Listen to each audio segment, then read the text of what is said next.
আমি কার কাছে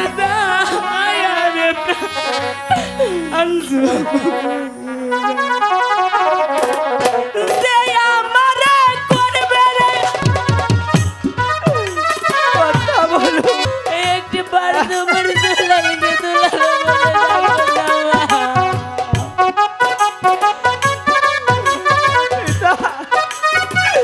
তোমার কথা বলছি না কেন? আমার ব্যথা আমি বুঝিও নেকি তাই ঘুমাসে না পুরা চোখে।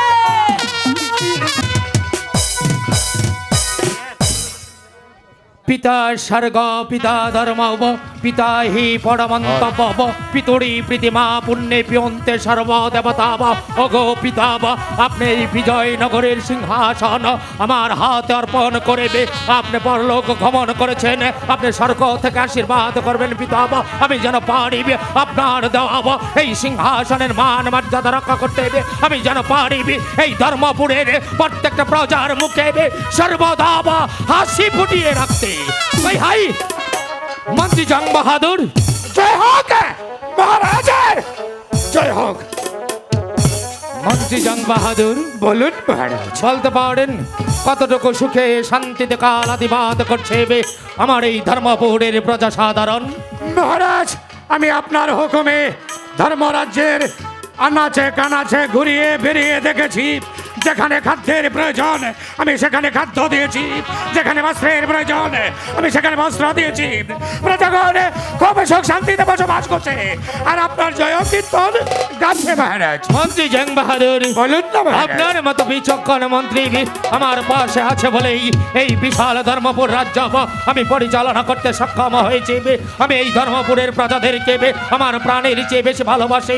তাই তব আমার প্রজারা যদি সুখে থাকে, আমি রাজা ধনপতি রায় সুখে থাকিবে। আমার প্রজারা যদি এতটুকু কষ্ট পায় তাহলে রাজা ধনপতি রায়ের কষ্টে এই বুকটা যাত্রা হয়ে ওঠে। আচ্ছা মহারাজ আমি জানি মহারাজ। মন্ত্রী জং বাহাদুর বলুন না মহারাজ। আজ নিশীতে নিদ্রা যুগে শুয়েছিলাম পালঙ্গ মাজারে, হঠাৎ ঘুমের গড়ে একই স্বপ্ন আমি দেখলাম আমার এই রাজ্যটা যেন রাহু গ্রাস করতে আসছে। কি বলছেন মহারাজ, কি বলছেন? স্বপ্ন কোনোদিন বাস্তবে পরিণত হয় না। তা যদি হতো তাহলে চন্দ্র সূর্য উদিত হতো না। একই সেনাপতি মীর কাসেম আলী মহারাজ হঠাৎ বলুন মহারাজ। হঠাৎই রাজ দরবারি মহারাজ দুজন স্বর্গীয় ব্রাহ্মণ আপনার সাক্ষাৎ করতে মহারাজ। স্বর্গীয় ব্রাহ্মণ মহারাজ রাজা ধনপতি রায়ের সাক্ষাৎ পার্টি স্বর্গীয় ব্রাহ্মণ আমি যে ঠিক কিছু বুঝে উঠতে পারছি না। মন্ত্রী জং বাহাদুর বলুন মহারাজ। সেনাপতি মীর কাসেম আলী বলুন মহারাজ। ব্রাহ্মণ দয়কে তুমি কোথায় রেখে এসেছো? ব্রাহ্মণ দয় দরবারের বাইরে অপেক্ষা করছে, আপনার অনুমতি পেলে ব্রাহ্মণ দয়দেরকে দরবারে নিয়ে আসতে পারি মহারাজ। তাই করো সেনাপতি মীর কাসেম আলী খাও। মন্ত্রী জং বাহাদুর বলুন না মহারাজ। হঠাৎ ব্রাহ্মণ দয় আমার সাক্ষাৎ পার্টি আমি কিছু বুঝে উঠতে পারছি না। তবে কি শাস্ত্রে বলে যথা অধর্ম তথা জয়, পাপ বিকাশ করলে তারই স্বর্গের স্থান। আমি মানি না তোমার কথা। শাস্ত্রে বলেছে যেথায় ধর্ম তথায় জয়, পাপ কাজ করলে ওই নরকে যেতে হয়। তুমি কি রাজা ধনপতি?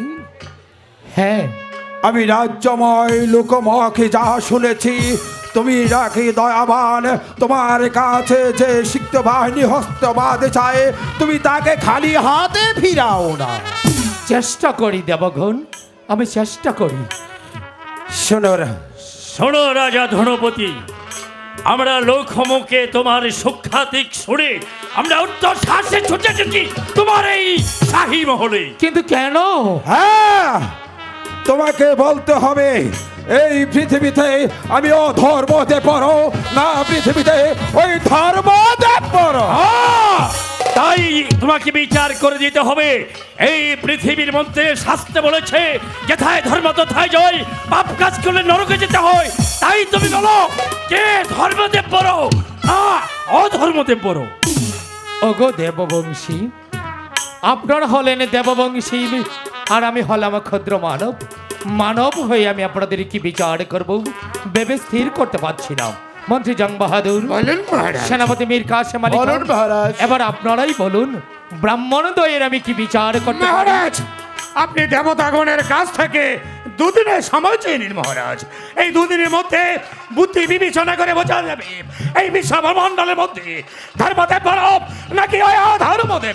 মহারাজ, বিচক্ষণ মন্ত্রী জং বাহাদুর ঠিক কথাই বলেছে মহারাজ। আপনি ব্রাহ্মণদ্বয়ের কাছ থেকে দুদিনের সময় চেয়ে নিন। ব্রাহ্মণদ্বয় দুদিন আপনার অতিথিশালায় আতিথ্যের বার গ্রহণ করবে। দুদিন পর পুনরায় দরবারে সমত্রাও আপনি বলে দেবেন এই পৃথিবীর মাঝখানে ধর্মদেব পড়াও না অধর্মদেব পড়বা। দেববংশী, আপনারা হলেন দেববংশী, আমি হলাম ক্ষুদ্র মানব। তাই বলছি আপনারা দুজন আমার অতিথিশালায় মাত্র দুদিন আতিথ্য গ্রহণ করুন। দুদিন পর আসবেন এই রাজা ধনপতি রায়ের রাজা দরবারে, আর সেই দিনই আমি আপনাদের সুষ্ঠু মীমাংসা করে দেব। আপনাদের মাঝে কে বাড়াবো, আপনি অধর্ম দেবে না আপনি ধর্ম দেবে? রাজা ধনপতি, আমি তোমার কথা মতো চলে যাচ্ছি তোমার অতিথিশালায় আতিথ্য গ্রহণ করে, কিন্তু দুদিন পরে আমি তোমার কাছে চলে আসবো। তোমার বলে দিতে হবে এই পৃথিবীতে আমি অধর্ম দেব না সেই ধর্ম দেব না। শাস্ত্রে বলে যথা অধর্ম তথা জয়, পাপ বিকাশ করলে স্বর্গের স্থান হয়। এই রাজা ধনপতি, তুমি ভয় পাচ্ছ কেন? তুমি নিশ্চিন্ত মনে রাজকার্য পরিচালনা করো, কিন্তু জেনে রেখো শাস্ত্রের বিধান যেথা ধর্ম তথায় জয়, পাপ কাজ করলে ওই নরকে স্থান হয়। মন্ত্রী জং বাহাদুর, ঘরের ব্যবস্থা করবো। একটি আসন থাকবে স্বর্ণ দ্বারা নির্মিত, অন্যটি থাকবে রূপ দ্বারা নির্মিত। আসন দুটি বাসন দ্বারা আবৃত থাকবে, কেউ যেন বুঝতে না পারে কোনটি স্বর্ণের আর কোনটি রূপোর। তারপর দেবতা গণেশে তারা নিজ নিজ দায়িত্বে আসনে গ্রহণ করবেন। যে বসবে স্বর্ণের আসনে সে হবে বড়, আর যে বসবে রূপোর আসনে সে হবে ছোট। মহারাজ, বিচক্ষণ মন্ত্রী জং বাহাদুর ঠিক কথাই বলেছে মহারাজ। কৃত্রিম উপায়ে দুটি আসনের ব্যবস্থা করে রাখবো আমরা। একটি হবে স্বর্ণের আর একটি হবে উপর। ব্রাহ্মণদ্বয় দরবার আসা মাত্র আসন গ্রহণ করার জন্য বলবেন। যে বসবে স্বর্ণের আসনে সে হবে বড়, আর যে বসবে উপর আসনে সে হবে ছোট। এর চাইতে আর সুবিচার এই বৈষ্ণবের নিচে হতে পারে না। উত্তম উত্তম যুক্তি আপনারা দুজন আমাকে দিয়েছেন। ব্রাহ্মণদ্বয়ের বিচার করতে হলে আপনাদের কথা মতো আমি দুটি আসনের ব্যবস্থা করব। একটি হবে স্বর্ণের, অপরটি হবে রূপোর। যে বসবে স্বর্ণের আসনে সেই হবে বড়, আর যে বসবে রূপোর আসনে সেই হবে ছোট। মন্ত্রী জং বাহাদুর, সেনাপতি মীর কাসেম আলী খান, ওই আসন দুটির দায়িত্ব আপনাদের দুজনের উপরই আমি ন্যস্ত করলাম। আজকের মতো দরবার এখানেই মন্তব্য ঘোষণা।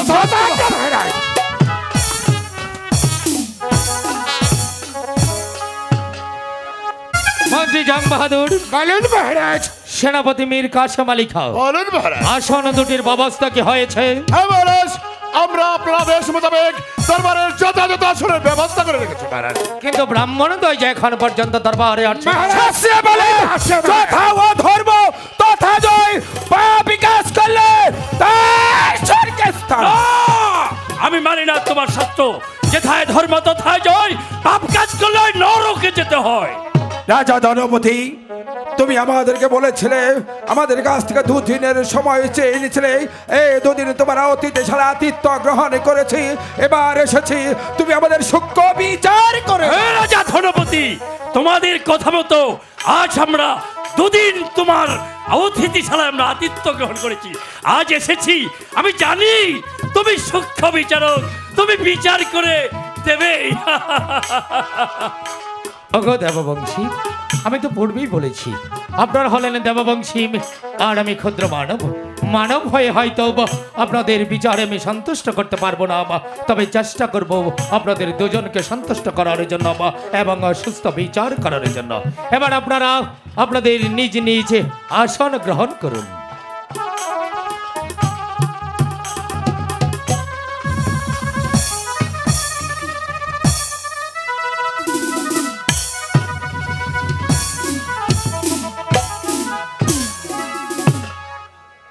হ্যাঁ রাজা ধনপতি, এবার বলো এই পৃথিবীতে আমি ধর্ম হতে পারো নাকি এই ধর্ম হতে পারো? রাজা ধনপতি রায় ব্রাহ্মণ দয়ের বিচার করে নিবে, আপনাদের বিচার করেছে স্বয়ং সৃষ্টিকর্তা।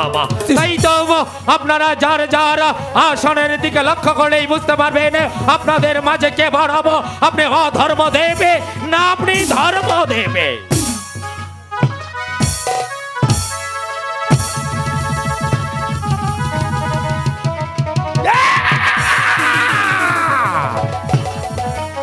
রাজা ধনপতি, তোমার কাছে এসেছিলাম আমি সূক্ষ্ম বিচারের জন্য। তুমি এই পৃথিবীতে আমি অধর্মে দেবীকে করে গেলে ছোট আর ধর্ম দেবকে করে গেলে বড়, আমি তোমাকে দিয়ে যাব। প্রথমত তুই হবি রাজ্যহারা, দ্বিতীয়ত তুই হবি রানীহারা, তৃতীয়ত তুই হবি সন্তান। শাস্ত্রে বলে যথা ধর্ম তথা জয়, পাপ কাজ করলে স্বর্গে স্থান হয়।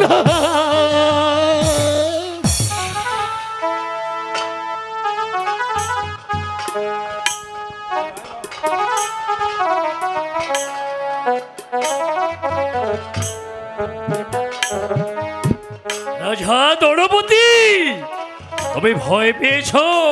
না না না না না, তোমার কোনো ভয় নেই। তুমি হয়েছো সূক্ষ্ম বিচারক। তুমি যে বিচার করেছো, খুশি হয়েছে আসমান, খুশি হয়েছে জমিন, খুশি হয়েছে স্বর্গের দেবতা। তাই ওই অধর্মদেব দিয়ে গেছে তোমাকে অভিশাপ।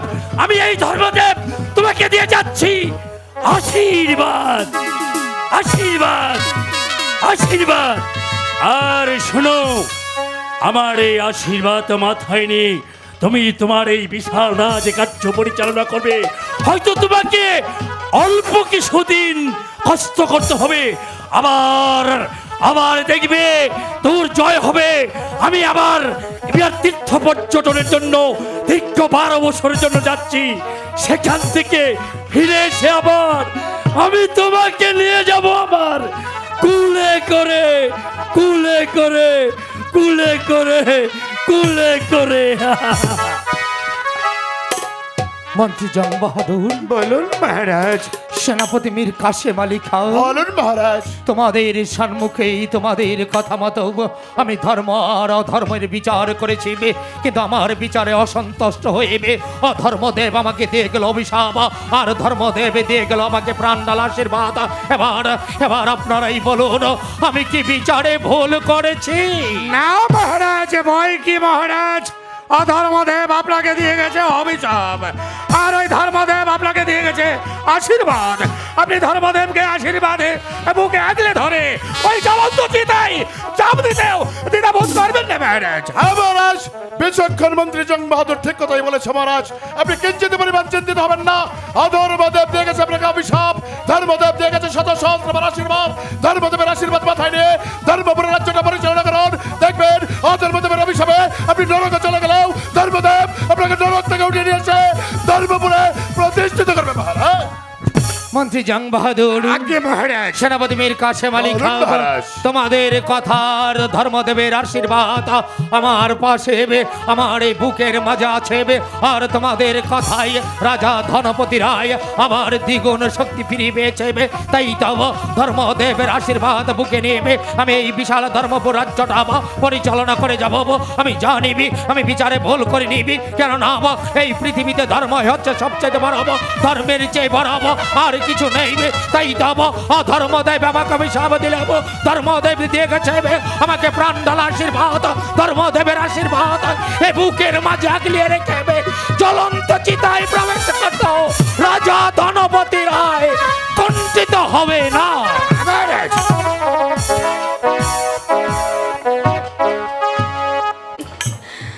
আমি হয়তো আর বাঁচবো না দাসী, আমার মন বলছে আমি আর হয়তো বাঁচবো না দাসী। যাও দাসী, মহারাজকে দরবারে পাঠিয়ে দাও। ঠিক আছে রানীমা।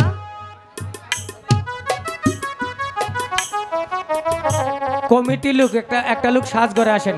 লক্ষ্মী, রাজলক্ষ্মী, মহারাজ কি আপনি এসেছেন মহারাজ, আমাকে একটু শক্ত করে ধরুন না মহারাজ। আমি যাওয়ার পূর্বে আপনার বুকে একটু মাথা রাখতে চাই। লক্ষ্মী, অমন কথা বলো না লক্ষ্মী, অমন কথা বলো না। মহারাজ আমাকে ছেড়ে, এই ধর্মপুরীর প্রজাদেরকে ছেড়ে, তোমার স্নেহের আপনার দুলালকে ছেড়ে কোথায় যাবে লক্ষ্মী? আমি তোমাকে ছাড়া বাজবো না লক্ষ্মী, বাজবো না। মহারাজ ওই দেখুন হাত ছাড়ি দিয়ে আমাকে ডাকছে, ওরে ওরে রাজলক্ষ্মী তুই চলে আয় স্বর্গ দাবে। না না লক্ষ্মী না, অমন কথা বলো না লক্ষ্মী, অমন কথা বলো না। মহারাজ আপনাকে একটি কথা বলবো মহারাজ। বলো লক্ষ্মী। বলুন আপনি আমাকে কথা দিবেন, আমার মরার পূর্বে আপনার কাছে একটা জিনিস আমি চাই মহারাজ, আপনি আমাকে দিবেন বলুন। কি বলছো লক্ষ্মী? ও গো প্রিয়ে, তুমি আমাকে ছেড়ে চলে যাবে আমি কিছুতেই ভাবতে পারছি না। সত্যি যদি ভগবান আমার কাছ থেকে তোমাকে কেড়ে নেয়, এই তুমি তোমার কাছে শপথ করে বলছি, আমি আর কোনো দিন দ্বিতীয় দান গ্রহণ করব না। ভগবান তুমি আমাকে সান্ত্বনা দিলে ভগবান। মহারাজ একটি বার মীর কাসেমকে ডাক দেন না মহারাজ। ঠিক আছে লক্ষ্মী, আমি তাই করছি। এই কে আছিস?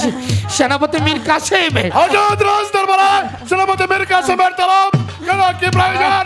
আদেশ করুন, আদেশ করুন। কি মহারাজ, একটি দৃশ্য আমি দেখতে পাচ্ছি, আপনি আমাকে আদেশ করুন মহারাজ, এই মুহূর্তে আমি রাজমন্ত্রের ব্যবস্থা করি। না না ভাই মীর কাসেম মহারাজ, আমার মনে হয় রাজবুদ্ধির আর কোনো প্রয়োজন হবে না। আজ দীর্ঘদিন যাবৎ রানী রাজলক্ষ্মী অসুস্থ, আজ যেমন কেমন ফলে বকছেবে, তাই তো রাজলক্ষ্মী তোমাকে কি বলেবে তা তুমি শুনে যাও ভাই। ও দেবী বলুন, দেবী ভাই মীর কাসেম দেবী, আমার কাছে একটু এসো ভাই, এখানে বসো না ভাই। আর আবার পূর্বে আমাকে একটি কথা দিবে। বলুন দেবী, আপনার কি কথা? আমার আপনার দুলালকে আপনি মানুষের মতন মানুষ করবেন দেবী, শিক্ষিত করে ওদেরকে একজনাকে বানাবেন সেনাপতি, দেবী, আর একজনাকে বানাবেন আপনি রাজা।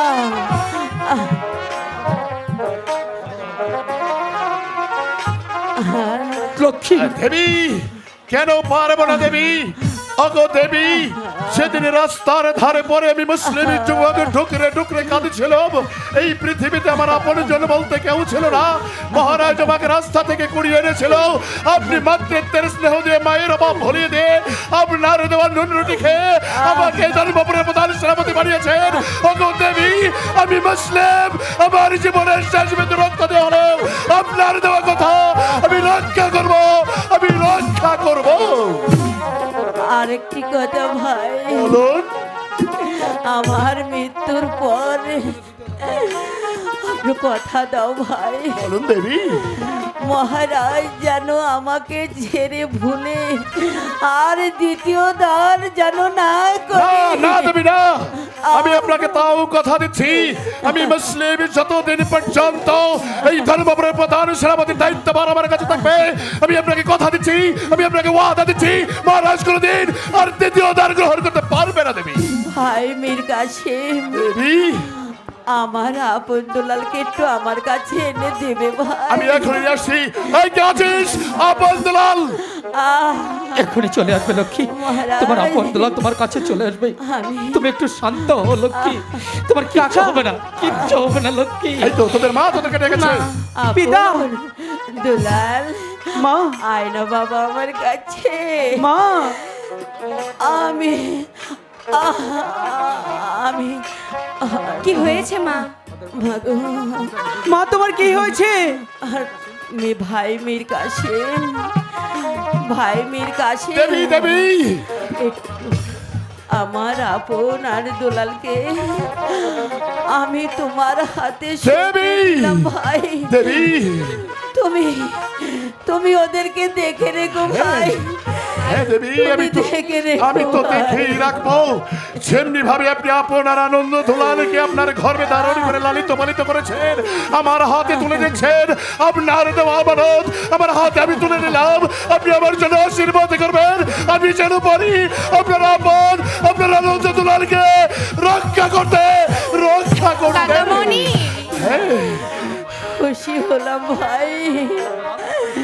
যাও বাবা বন্ধুলাল, তোমরা বাগানে গিয়ে খেলা করো। হ্যাঁ যা বাবা, ঠিক আছে মা। বাগানে গিয়ে খেলা কর। দুলাল চা। যা বাবা, চল দাদা।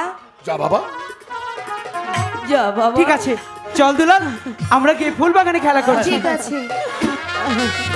মহারাজ, মহারাজ, আমাকে শক্ত করে ধরুন মহারাজ। দেবী! এই তো দেখুন, দেবী! কি বলছো? দেবী! আমাকে হাত ছাড়ি দিয়ে দেবী! ডাকছে। রাজলক্ষ্মী, তুই চলে আয় রাজলক্ষ্মী। যাবো না। মহারাজ, মহারাজ, মহারাজ, দেবী! আমাকে ধরুন মহারাজ। দেবী!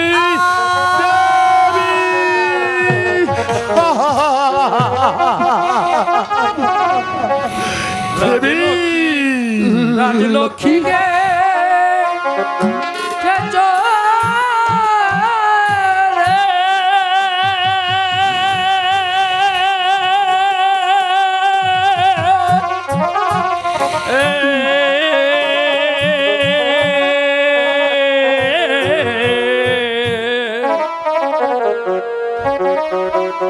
আর পাবে না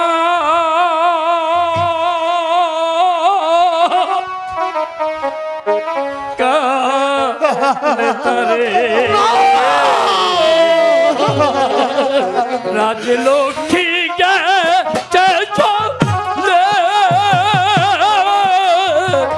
আর পাবে না কাঁদলে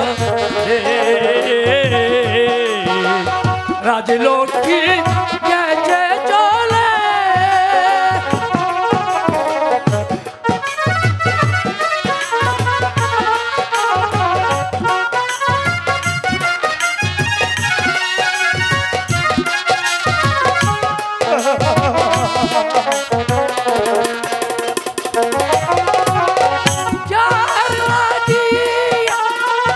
কাঁদিস রে তুই,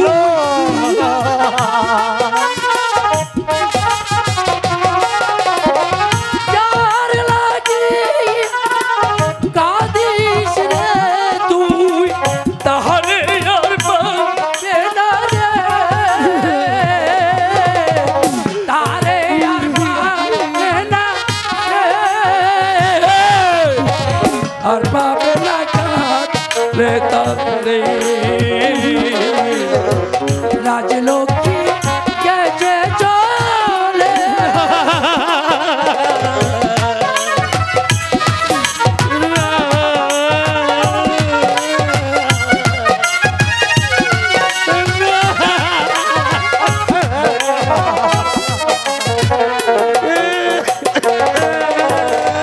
যার হুকুমে এলি এই ভবে, তার হুকুমে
রাজলক্ষ্মী কেটে চলে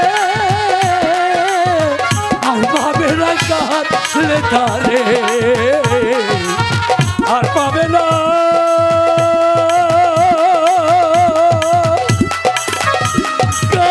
কাঁদলে তারে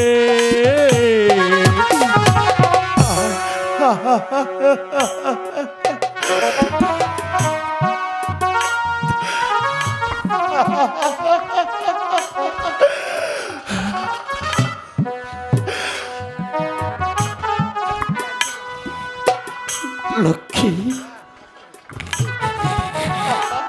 এই লক্ষ্মী লক্ষ্মী এই রাজলক্ষ্মী কথা বলো লক্ষ্মী কথা বলো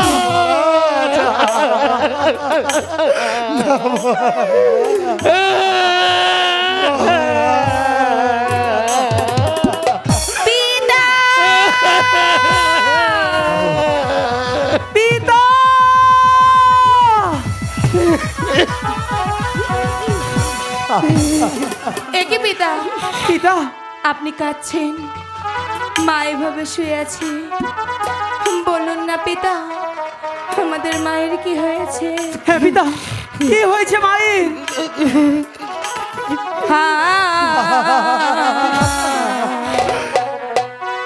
আপনি পিতা কাছে কেন মায়ের কি হয়েছে বলুন না মায়ের কি হয়েছে পিতা আপনি কেন কি হয়েছে পিতা কি হয়েছে পিতা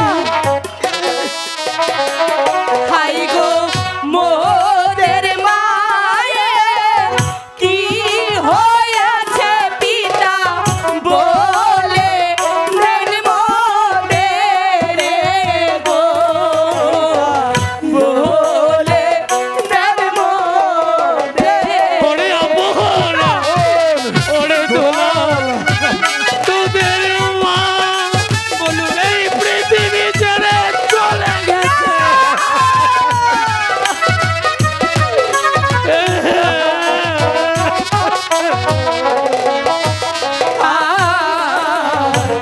উঠো উঠো মা জননী গো কতই নিদ্রা যাও কথা বলো মা একবার কথা বলো না মা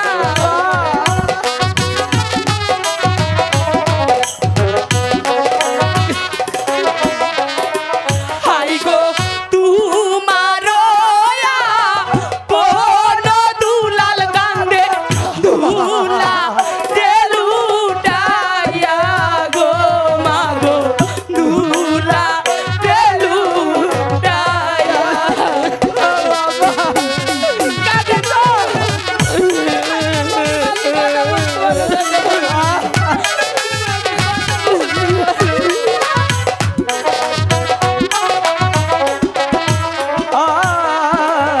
ইয়াহারে দারুণ বিধি গো এই ছিল পালে কথা বলো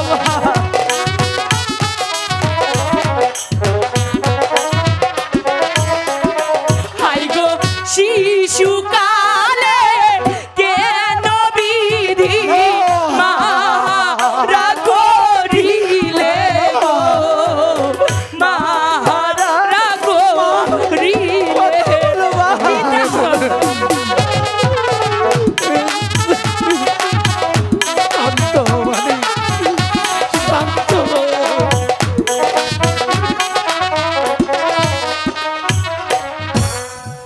ওরে আপন পিতা ওরে দুলাল পিতা গো আর কাঁদিস নি রে মালিক আর কাঁদিস নি একটিবার মাকে কথা বলতে বলো না বলবে না রে বা তোর মার কোনো দিন তোদেরকে আপনার দুলাল বলে ডাকবে না জানি না পিতা মাকে কথা বলতে বল। কাকামণি, আনন্দ দোলাল, কাকামণি, বাবা তুমি না বলেছিলে মা আমাদেরকে ছেড়ে কখনো যেতে পারে না কাকামণি। আজ তোমরা থাকতে আমাদের মা আমাদেরকে ছেড়ে কেমন করে চলে যায় কাকামণি? একটিবার বলো না মাকে কথা বলতে কাকামণি। কাকামণি, আমি তোমার দুটো পায়ে ধরে বলছি কাকামণি, একটিবার মাকে কথা বলতে বলো না কাকামণি। একটিবার আমাকে দুলাল বলে ডাকতে বলো না কাকামণি। মা গো, তুমি কথা বলো না মা। মা, তোদের মা তোদেরকে ফাঁকি দিয়ে এই সুন্দর ধরাধাম ছেড়ে দূরে, বহু দূরে চলে গেছে রে। তোদের মা কাকামণি, আসবে না। জানো এই পৃথিবীতে যদি কোন সন্তানের মা মারা যায় কাকামণি গো, পিতা তার মতো কেউ দুঃখী থাকে না। চুপ কর বাবু, চুপ কর। ওরে অমল করে বলিস রে মানিক, তোর ভাইয়ের মৃত্যুতে আমার এই বুকটা কাকা করছে। তোর কথাতে আঘাতে আঘাতে এই বুকটা শাশুড়া হয়ে যাচ্ছে রে। আয় বাবু, আমার বুকে আয়। ওরে আপন মেনে নে রে বাবা। ওরে দুলাল, তোদের মা চলে গেছে, তাতে কি হয়েছে? আমি রয়েছি, তোদের কাকা মনে রয়েছে। রয়েছে তো। সারাটি জীবন মায়ের আদর পিতার স্নেহ দিয়ে তোদের দুটি ভাইকে বুকের মাঝে আগলিয়ে রাখবো রে বাবা, আগলিয়ে রাখবো। পিতা, আপন আনন্দ দোলাল, এই তো পৃথিবীর নিয়ম। এই সুন্দর ধরাধাম ছেড়ে একদিন না একদিন সবাইকেই চলে যেতে হবে।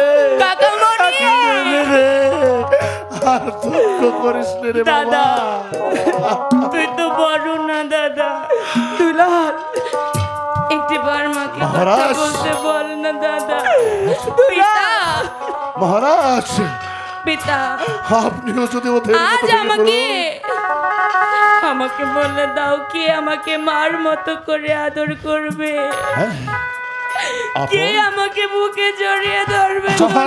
দুলাল চুপ কর। ওরে দুলাল, এই ধর্মপুর রাজ্যের বিনিময়েও যদি আমি তোর মায়ের মুখ থেকে একটি কথা শুনতে পারতাম, হাসতে হাসতে এই রাজ্য আমি দিয়ে দিতাম, কিন্তু পারবো না রে বাবা। তামাম পৃথিবীর বিনিময়ে তোর মায়ের মুখে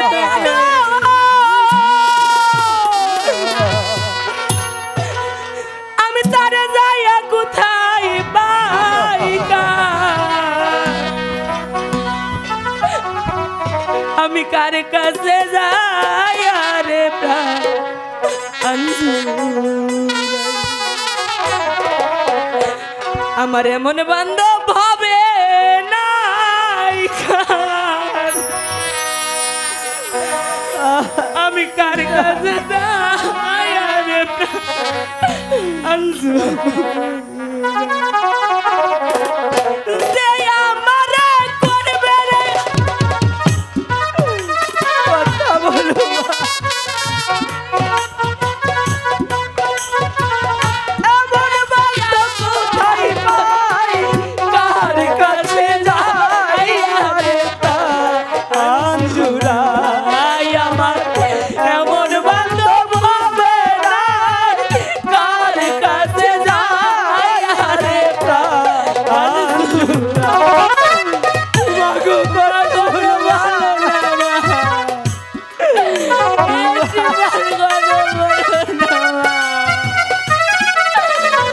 একটি বার তোমার দুলালকে দুলাল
ব্যথা লুকায়া রাখছি গো আমার না বুকে আমার ব্যথা আমি বুঝিও নেকি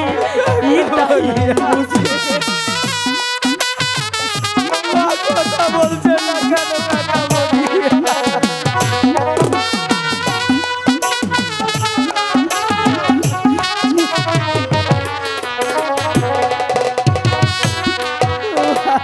যে ব্যথা লুকায়া রাখছি গো আমার না বুকে আমার ব্যথা আমি বুঝিও নেকি ইতাই ঘুম আসে না পুরা চোখে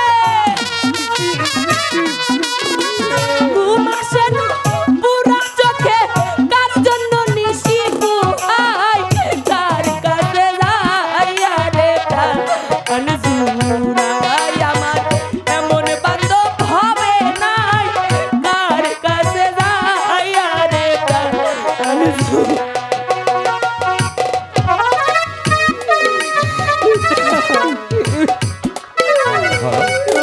কথা বলো। ও মা, মা গো।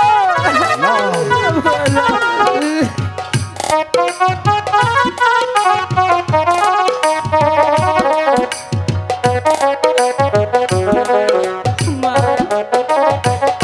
কেন আমাদেরকে ছেড়ে চলে গেলে মা দোষ ছিল আমাদেরকে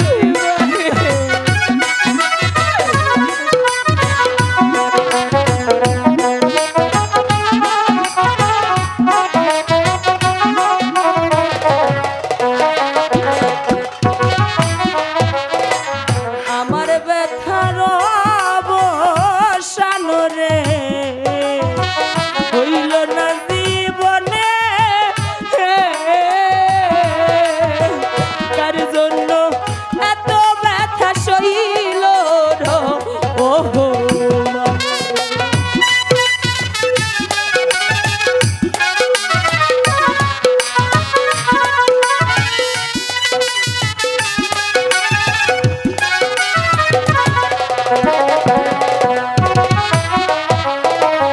আমার ব্যথার অবসান রে হইল না জীবনে কার জন্যে এত ব্যথা সইল ওহো ঘুম আসে না পুরা চোখে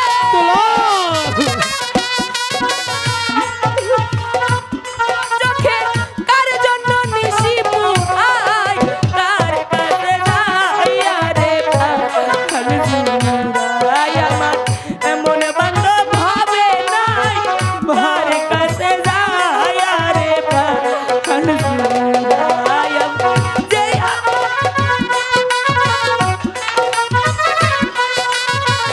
আরে দয়া কোথায় পাই কার কাছে যাইয়া রে কানজুরাই আমার এমন বান্ধব হবে নাই কার কাছে যাইয়া রে কানজুরাই আমার দরদিয়ার বাইসা নাই আমি কার কাছে যাইয়া রে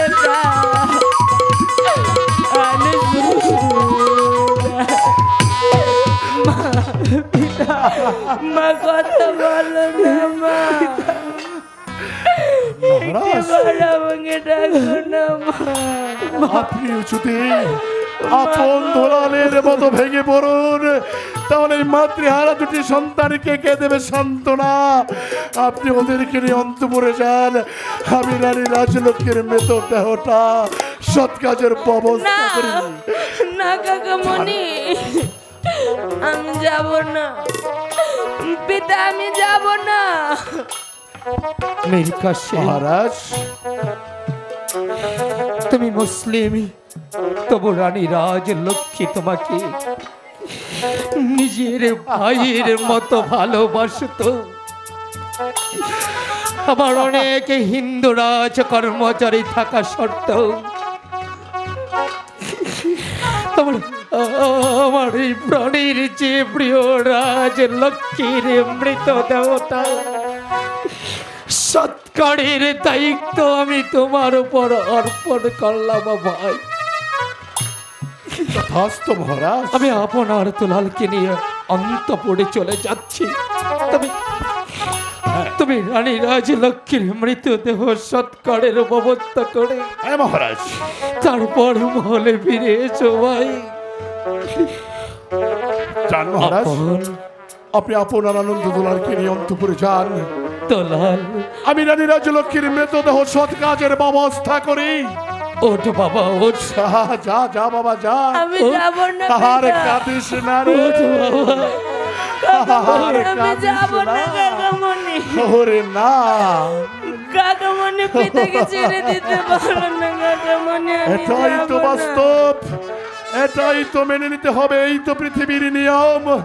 এই সুন্দর ধরদাম ছেড়ে একদিন না একদিন কাকামণি, সবাইকে আমি যাব না কাকামণি। পিতা যা ছেড়ে বাবা, দিও না। যা। চলে আয় মানে আমি যাব না। চলে অবুঝ মুসলিম বাবা অবুঝ যাব না চলে যা চলে ও পিতা, যা বাবা। পিতা গো, আমার একটি কথা রাখবেন পিতা, তাহলে চলে যাব। বল।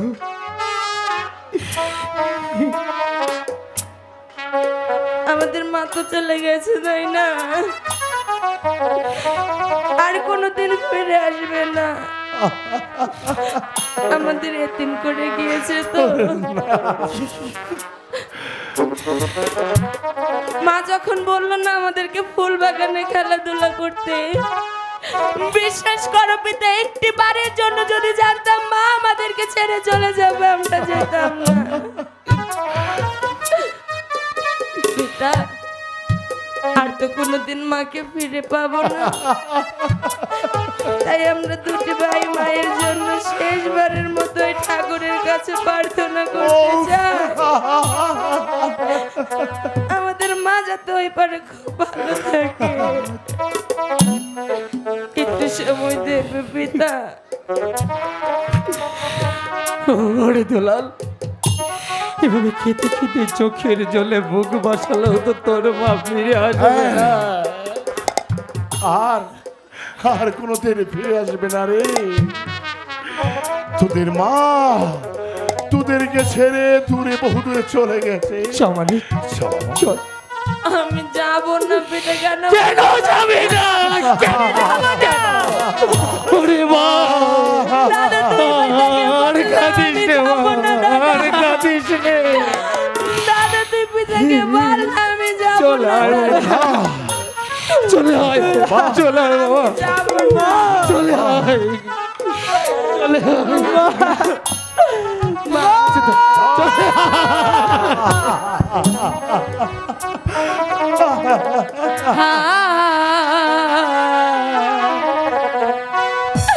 দয়া করো, দয়াল হরি গো, তোরা মাঝো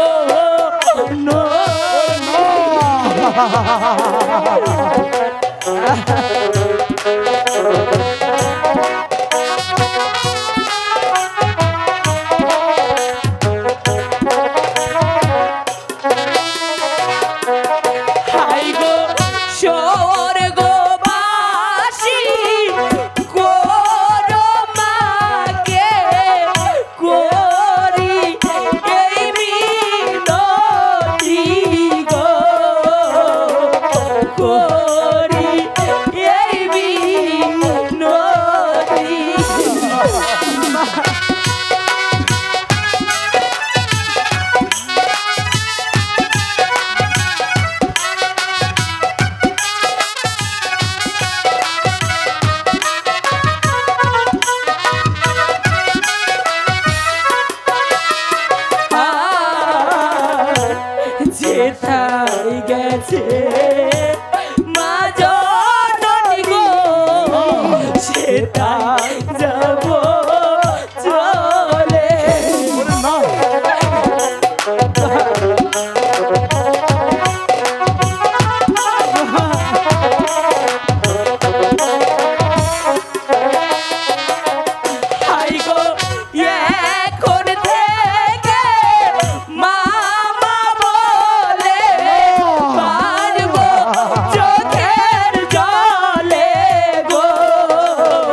আর কান্না করিস না রে বাবা, যা ওঠো মালিক।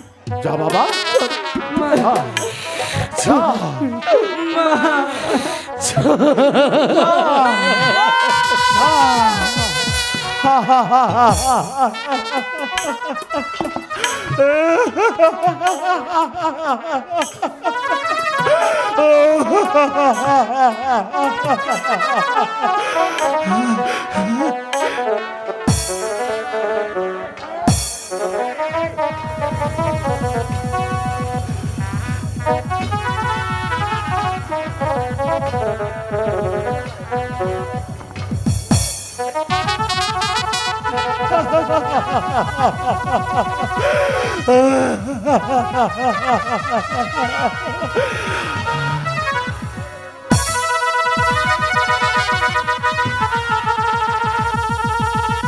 ওগো দেবী, তুমি মৃত্যুর পূর্ব মুহূর্তে এই মুসলিম যুবককে যে কটা দায়িত্ব দিয়ে গেছো, তুমি স্বর্গধাম থেকে আমার জন্য আশীর্বাদ করো।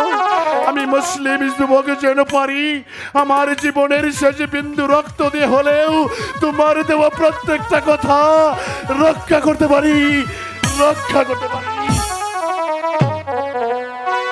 হুঁশিয়ার! হুঁশিয়ার!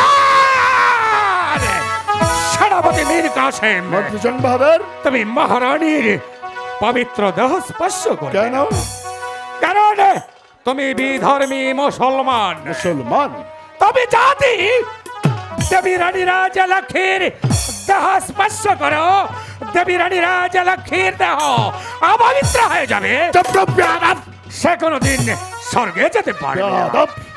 ইতিহাসের পাতা খুলে দেখো, ভক্তি আর খেলতি হতে প্রতিটি পাতায় পাতায়, প্রতিটি ছাত্রে ছাত্রে যার সাক্ষ্য বহন করছে ইসলাম ধর্ম পৃথিবীর শ্রেষ্ঠ ধর্ম, ইসলাম ধর্ম মহান ধর্ম। সেনাপতি মীর কাসেম আলী খান, তুমি মুসলমান, আমরা হয়েছি হিন্দু। তুমি যদি দেবী রানী রাজলক্ষ্মীর দেহ স্পর্শ করো, তাহলে দেবী রানী রাজলক্ষ্মীর দেহ অপবিত্র হয়ে যাবে, সে কোনোদিন স্বর্গে যেতে পারবে না। আমি মুসলিম বলে যদি রানী রাজলক্ষ্মীর গা স্পর্শ করি, তাহলে রানী রাজলক্ষ্মী স্বর্গধামে যেতে পারবে না। তাহলে বলি, রানী রাজলক্ষ্মীর মৃতদেহটা কে সৎকাজ করবে? দেবী রানী রাজলক্ষ্মী স্বর্গীয় ব্রাহ্মণ, আমিও মন্ত্রী জং বাহাদুর স্বর্গীয় ব্রাহ্মণ। কারণ দেবী রানী রাজলক্ষ্মীর সৎকার এই মন্ত্রী জং বাহাদুরই করবে। মন্ত্রী জং বাহাদুর, তুমিও ক্ষত্রিয় ব্রাহ্মণ, রানী রাজলক্ষ্মীও ক্ষত্রিয় ব্রাহ্মণ। আমি মুসলিম বলে রানী রাজলক্ষ্মীর গা প্রতিজ্ঞা পারবো না। তুমি ক্ষত্রিয় ব্রাহ্মণ বলে তার সৎকাজ করতে পারবে, তাই না? এই তো, হ্যাঁ। বেশ।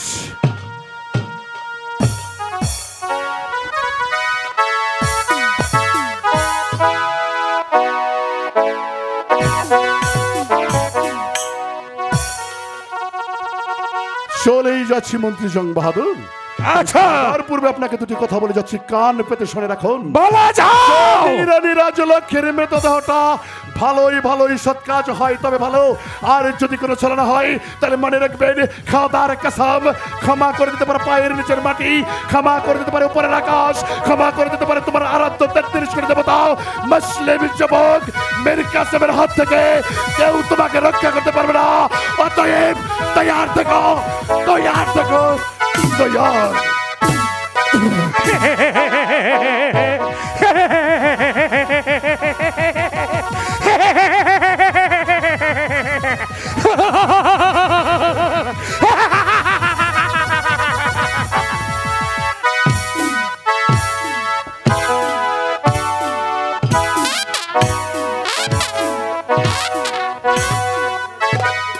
ক্ষমা করে দিতে পারে আমার পায়ের তলার মাটি, ক্ষমা করে দিতে পারে আকাশে বাতাস, ক্ষমা করে দিতে পারে 33 কোটি দেব দেবতা, কিন্তু বিধর্মী যুবক এই সেনাপতি মীর কাসেমের হাতিয়ার হাতিয়ার ক্ষমা করবে না।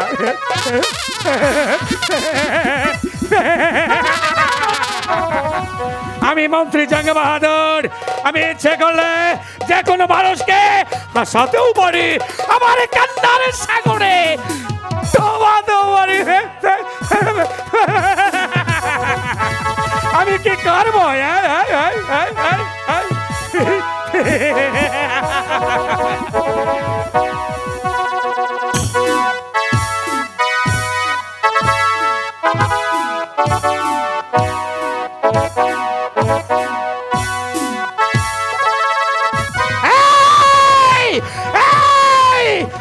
দেবী রানী রাজলক্ষ্মী, আমি তোমার কাছে এমন কি অন্যায় করেছিলাম, এমন কি অপরাধ করেছিলাম?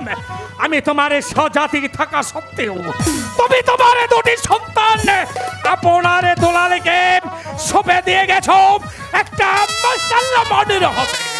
এই এই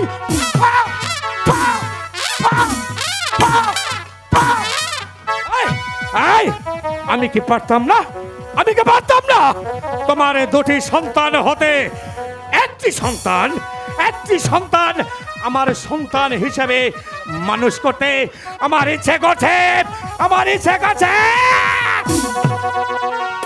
না না দেবী রানী রাজলক্ষ্মী, যে প্রতিহিংসার বীজ তুমি আমার বুকের মধ্যে জ্বালিয়ে দিয়েছ, সেই প্রতিশোধের আগুনে এই ধর্মাপর রাজ্যটাকে আমি শ্মশান বানাবো।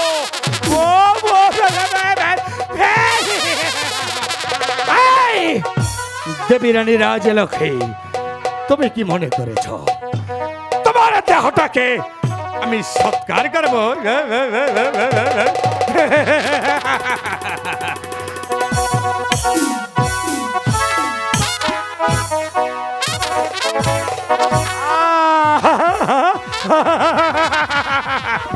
না না দেবী রানী রাজলক্ষ্মী, তোমার দেহটাকে আমি ফেলে দেব ওই নর্দমার স্তপে। সেখান থেকে সিগালে সখনে তোমাকে টেনে বক্ষণ করবে। আমি দূর থেকে দাঁড়িয়ে আমি আনন্দের হাসি হাসব।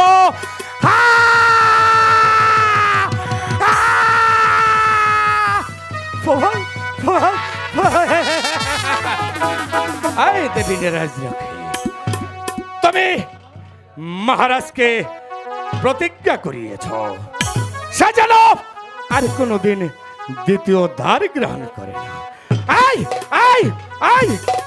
দেবী রাজলক্ষ্মী,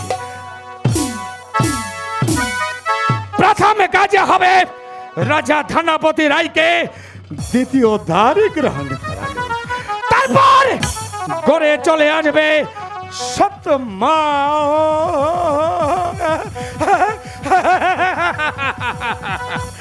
আর সত্যমায়ের চক্রান্তে তোমার স্নেহের দুটি সন্তান আপনার দুলাল এই ধর্মপুর মাটির সাথে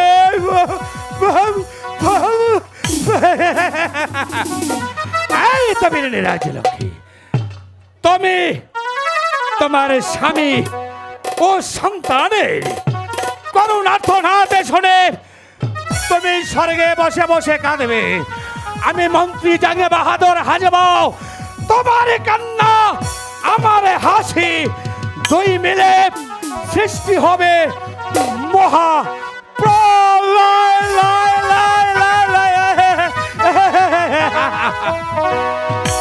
দেবী রানী রাজলক্ষ্মী, এবার চলো আমি তোমার সৎকার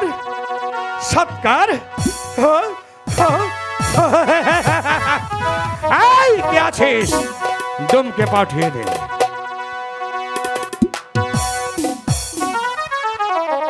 শোন আমার কথাটা আগে শোন। দেবী রানী রাজলক্ষ্মীর দেহটা ওই নর্দমার স্তূপে ফেলে দিবি। যদি আমার কথা মতো কাজ না হয়, দেখছিস তো ওই দেবী রানী রাজলক্ষ্মীর মতো তোকে ওই স্বর্গে পাঠিয়ে দেবো। কথাটা যেন তার মনে থাকে।